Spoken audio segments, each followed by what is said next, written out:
Hey everyone, welcome back to Financial Futures.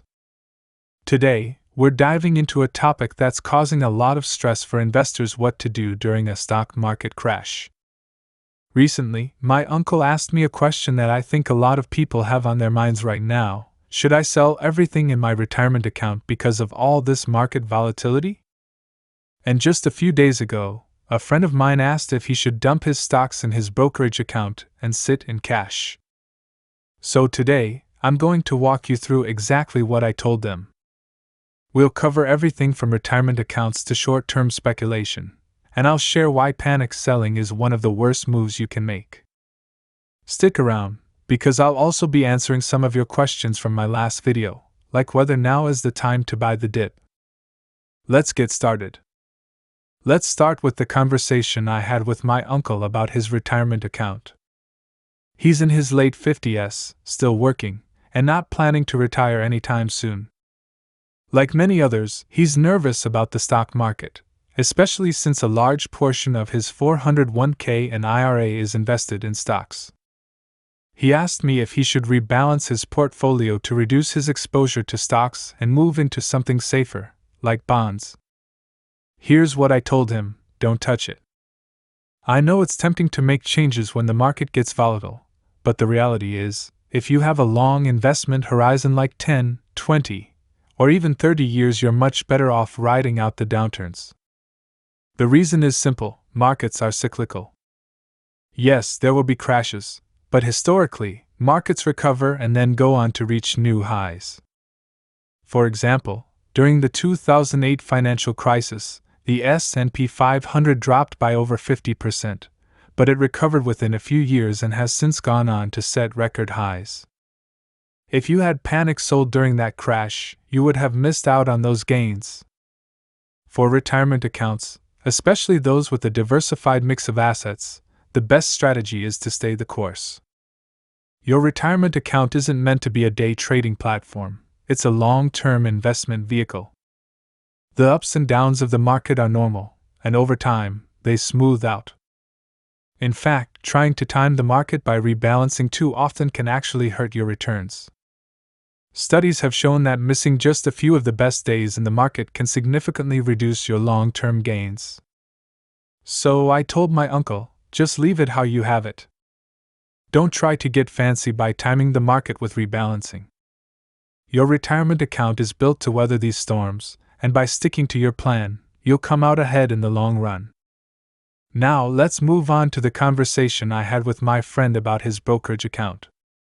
For those who aren't familiar, a brokerage account is where you buy and sell stocks outside of retirement accounts. My friend was worried about the market dropping further and asked me if he should sell all his stocks and just sit in cash until things stabilize. The first thing I asked him was, do you need the money anytime soon? For example, are you planning to buy a house or make a big purchase in the next few months? If the answer had been yes, I would have recommended selling, because if you need the money soon, you can't afford to take the risk of the market dropping further.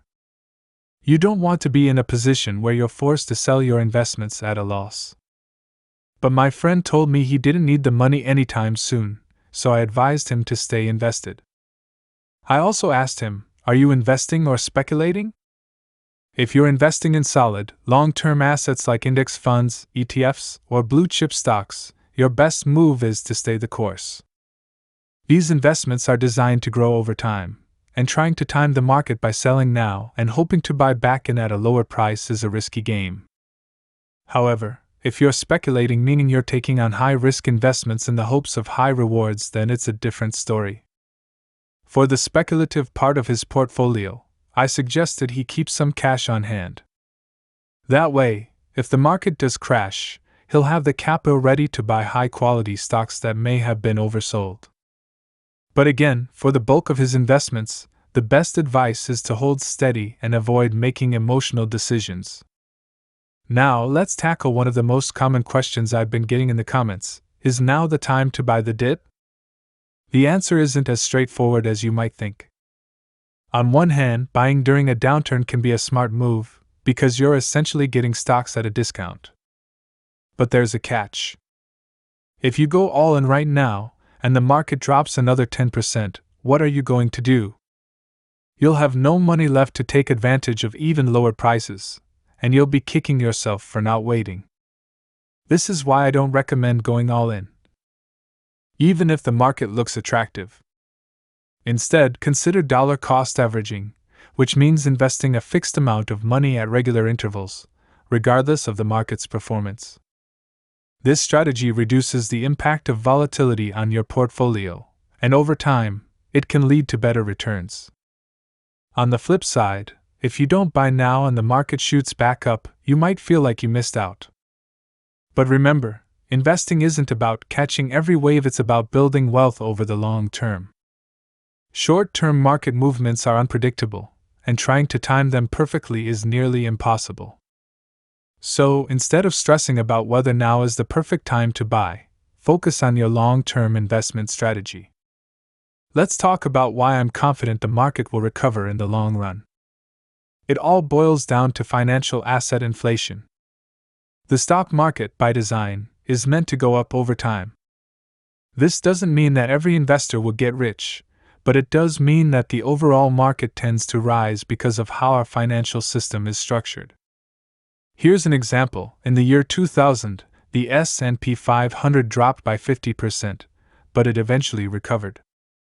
The same thing happened in 2008, and again in 2020 during the COVID-19 pandemic. Each time, the market not only recovered but also went on to set new highs. This is because, over time, companies grow, innovate, and increase their profits, which drives the market higher. But there's another reason the market is likely to go up: inflation.